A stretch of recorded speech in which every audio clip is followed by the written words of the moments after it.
నేనేమంటున్నానంటే, మద్యపానం, ధూమపానం, డ్రగ్స్, సెల్ ఫోన్ వ్యసనం దాకా, అంబర, గుట్కా, పాన్ పరాక్ ఏదైనా సరే. డీ అడిక్షన్ సెంటర్స్ మందు, పొగాకు ఉత్పత్తులు, డ్రగ్స్ మానిపించేటువంటి కౌన్సిలింగ్ సెంటర్స్ ప్రతి మండల కేంద్రంలో గవర్నమెంట్ హాస్పిటల్స్ రూమ్స్ ఉన్నాయి. కౌన్సిలింగ్ సెంటర్స్ పెట్టండి. తాగేటోళ్ళు తాగినా, తినేటోళ్ళు తిన్నా దాన్ని మానిపించేటువంటి వీళ్ళు వాళ్ళ పని వాళ్ళు చేస్తారు. ఆ విధంగా ముందుకు పోవాల్సిన అవసరం ఉందనేది ఈ సందర్భంగా నేను తెలియజేసుకుంటున్నాను. సో ఆ విధంగా ముందుకు పోవాలి. దాని తర్వాత ఇవాళ ప్రభుత్వ హాస్పిటల్స్లో కనీసం నియోజకవర్గానికి ఒక మానసిక వైద్యుడిని అంటే సైకియాట్రిస్ట్ డాక్టర్ని పెట్టాలి. ఆ వైపుగా వెళ్లాల్సినటువంటి పరిస్థితి అయితే ఉన్నది భారతదేశంలో. క్రీస్తు పూర్వం 1400 ఏళ్ల నాడే పొగాకు వాడకం మొదలైంది. ఇవాళ నిషేధించమంటున్నాం. నిషేధానికి సంబంధించి వచ్చినప్పుడు కొన్ని ఆయుర్వేదిక ఉత్పత్తులకు ఉపయోగపడుతుంది కాబట్టి దాన్ని నిషేధించలేకపోతుంది భారత ప్రభుత్వం, ప్రపంచమైన. సో అది ఏమంటారు, అది గుండు పిన్ను నలుసంతా ఆయుర్వేదిక ఉత్పత్తులకు ఉపయోగపడుతుంది ఆ డోసుకు సంబంధించి. సపోజ్ ఈ బాటిల్ ఉందనుకున్నాం. ఈ బాటిల్లో ఒక చెంచాడు అయితే ఉపయోగపడుతుంది ఆయుర్వేదిక్ ప్రోడక్ట్కి సంబంధించి. ఇందులో కలిపిస్తున్నట్టే అంటే ఇది జనరల్ వాటర్ బాటిలే, కానీ ఇది ఒక లిక్విడ్కి సంబంధించి ఆయుర్వేదిక్ ఉత్పత్తికి సంబంధించిన బాటిల్ అనుకుందాం. ఈ బాటిల్లో ఒక చెంచాడు పొగాకు రసం ఉపయోగపడుతుంది, కలిపితే అది ఇంకా ఎనర్జెటిక్ అయింది. కానీ మొత్తం పొగాకుతో నింపితే అది క్యాన్సర్ కారకమైంది, ఇతర రోగాల బారిన పడుతుంది, అనేక రకాల క్యాన్సర్లుగా దారితీస్తుంది. అందుకోసం డైరెక్ట్గా నిషేధించమని అనలేకపోతున్నాం. ప్రత్యామ్నాయ పంటలు వేయాలని చెప్తామనే ఉన్నాం. సో నిషేధించమని అనలేకపోతున్నాం కాబట్టి దాన్ని ఆసరా చేసుకుని వ్యాపారం చేసి ప్రజల ఆరోగ్యంతో చెలగాడగలుగుతున్నాం. ఇది పొగాకు కాదు, పగాకు.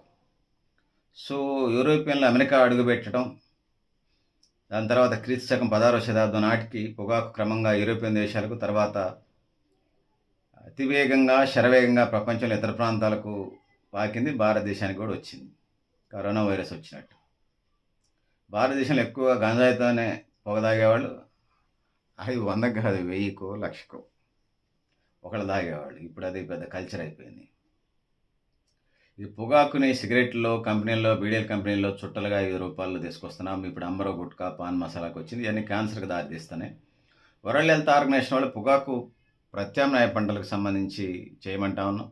అమెరికా, చైనా, భారతదేశం, యుఎస్, రష్యా, ఇవన్నీ కూడా ఇందులో పాటు Transcaucasia, Uzbekistan, Kazakhstan, Moldova, Ukraine, Crimea, Krasnodar భూభాగాల్లో క్రమక్రమంగా పెరిగిందంట. దానివల్ల ఈ పొగాకు ఉత్పత్తులు పెరిగినాయి.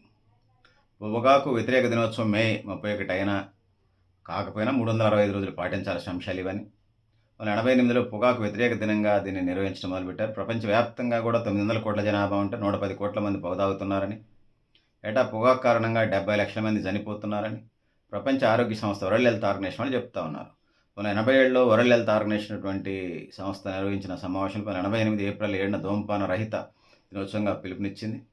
ప్రపంచవ్యాప్తంగా పొగాకు వినియోగం వాడకంలో ఏప్రిల్ 7 తేదీన 24 గంటల పాటు పొగాకు ఉత్పత్తుల్ని వాడకుండామని, అంటే వన్ డే వాడొద్దు అనేది ఇచ్చారు. అది ఇస్తూ ఉంటారు, వరకట్న చట్టాలాగా ఉంటుంటాయి పిలుపులన్నీ, పనికిమాలిన చట్టాలు, పనికిమాలిన పిలుపులు. సో ఈ విధంగా ఉన్నది.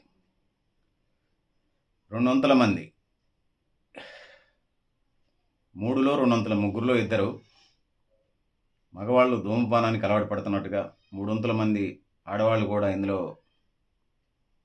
5లో 300 మంది ఉన్నారు. ఇట్లా దీనివల్ల యూరోప్లోని మాంబెనెగ్రో దేశంలో 46% మంది పొగాకు బారిన పడ్డారనేది, పొగాకు ఉత్పత్తుల బారిన.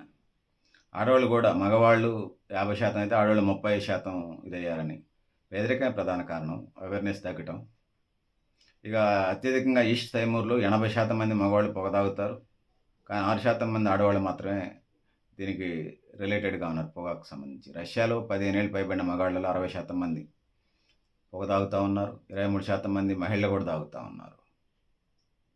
ఇక Ghana, Ethiopia, Nigeria, Eritrea, Panama, ఈ 5 దేశాల్లో అతి తక్కువగా పొగ తాగే వాళ్ళు ఉన్నారు.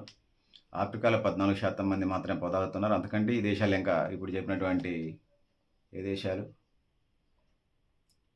Ghana, Ethiopia, Nigeria, Eritrea, Panama, ఈ దేశాల్లో 14% కంటే తక్కువ పొగ తాగుతూ ఉన్నారు. సో దాంతోపాటు భారతదేశంలో పొగ తాగే అవకాశానికి 33.8% నుంచి 23% తగ్గినట్లుగా సర్వేలు చెప్తున్నాయి. సిగరెట్లు, బీడీలు, సిగార్లు, హుక్కా, ధూమపానాలు, గుట్కా అన్నీ వివిధ రూపాల్లో తీసుకుంటా ఉన్నారు. ధూమపానానికి వ్యతిరేకంగా న్యూ లక్ష్య స్వచ్ఛంద సంస్థ అనేక దశాబ్ద కాలం పైగా పోరాటం చేస్తూ ఉంది.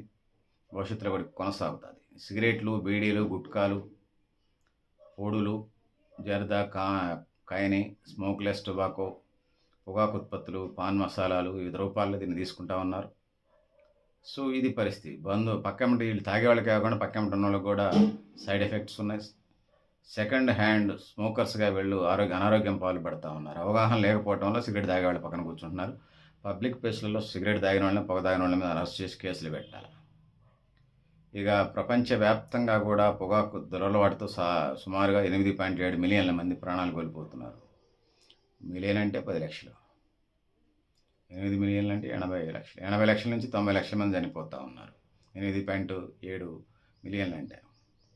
సో 2026 ప్రపంచ పొగాకు వ్యతిరేక దినోత్సవం సందర్భంగా on masking the appeal countering nicotine and tobacco addiction పొగాకు కంపెనీల విజ్ఞప్తుల గుట్టు విప్పడం, నికోటిన్ పొగాకు వ్యసనాలను వ్యతిరేకించడం, కంపెనీలకు సంబంధించి ఉత్పత్తులను బ్యాన్ చేయటం, ఆకర్షణీయ ప్యాకేజీలు వాడటంతోనే పబ్లిక్లోకి వెళ్తా ఉన్నాయి. ప్రమాదకర ఉత్పత్తులని దానివల్ల ఉపయోగాలు ఉంటాయా నష్టాలు ఉంటాయో తెలియనటువంటి పరిస్థితులకు నెట్టేయబడ్డారు. వాళ్ళ ప్రకటనలతో చెక్కి 37 మిలియన్లు అంటే 13-15 ఏళ్ల మంది పిల్లలు కూడా ఈ ప్రకటనలకు అడిక్ట్ అవుతున్న పరిస్థితిని మనం చూస్తా ఉన్నాం. దాదాపుగా నికోటిన్ ఉత్పత్తుల పరిశ్రమ దాదాపు 16,000 రకాల సువాసన కలిగినటువంటి రసాయన పదార్థాలను కలుపుతున్నట్లు తెలుస్తూ ఉన్నది. అన్ని క్యాన్సర్ కారకమే. భూమి మీద పుట్టినోడు చావడానికి పొగాకు ఉత్పత్తులతోని మత్తు పదార్థాలు, మత్తు పానీయాలు, డ్రగ్స్ ఈ 3 మానవాళికి శాపంగా తయారని ఏ జన్మలోనూ చేసుకున్నటువంటి పాపం మానవ జన్మలో ఎత్తిన తర్వాత దారి పెట్టి పీడిస్తున్నాయి ఈ 3. సో దీనివల్ల ఊపిరితిత్తుల సమస్యలు వస్తూ ఉన్నాయి. ఎంపసిస్, క్రానిక్ అలర్జీ, అన్స్ట్రక్చర్, పల్మనరీ డిసీజెస్ అంటే ఊపిరితిత్తుల వ్యాధులు ఇవన్నీ, గొంతు క్యాన్సర్, గుండెపోటు, ఇతర అనేక రకాల వ్యాధులు వచ్చే పరిస్థితి మనకు కనపడుతూ ఉంది. గుండె జబ్బులు, నాన్ కమ్యూనికబుల్ వ్యాధులు, క్యాన్సరు, దీర్ఘకాలిక శ్వాసకోశ సమస్యలు ఇవన్నీ వస్తూ ఉన్నాయి పొగాకు వల్ల. పొగాకును పూర్తిగా మానేయటం మంచిది. వీటిలో అధిక శ్రేష్ఠమంతం కూడిన దగ్గు వస్తుంది. 80% కంటే ఎక్కువ ఊపిరితిత్తులు క్యాన్సర్ మరణాలకు పొగాకు వల్ల 80% 100 పొగాకు క్యాన్సర్ 100 కేసులుంటే 80 క్యాన్సర్ మరణాలు సంభవిస్తున్నాయి. ధూమపానం కారణం అని తెలుస్తుంది. సిగరెట్లో 70% పైగా హానికరమైన క్యాన్సర్ కారకాలు ఉంటున్నాయని చెప్పేసి ఇదవుతూ ఉంది. సో ఇది ఏమైనా ఈ డీఅడిక్షన్ సెంటర్స్ పెట్టమని మనం అడుగుతా ఉన్నాం. ఆ వైపు అడుగులు వేయాల్సిన అవసరం ఉందని తెలియజేసుకుంటూ, సో పెద్దలారా, మిత్రులారా, మీరు కూడా మీ అభిప్రాయాలు కామెంట్ బాక్స్లో ఆయన తెలియజేస్తూ, నేను గరిడేపల్లి సత్యనారాయణ, న్యూ లక్ష్య ఆర్గనైజేషన్. థ్యాంక్ యూ ఉండాలి పెద్దలారా.